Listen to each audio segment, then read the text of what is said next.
train tracks built this way, 4 feet 8.5 inches wide today. Before the trains began to run, coal wagons rolled by horse alone. Their wheels were spaced to fit the way the wagon builders worked each day.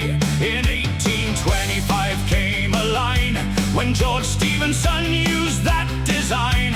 And when his railways proved a hit, new networks mostly copied it. Some engineers proposed tracks more wide for smoother rides at greater stride.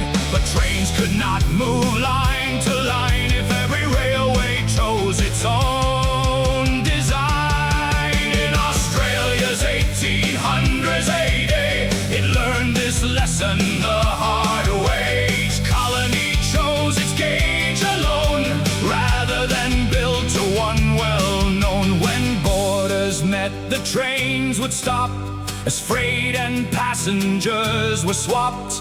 And decades passed with costly schemes to link the rails between the seams. So no perfect width was ever best.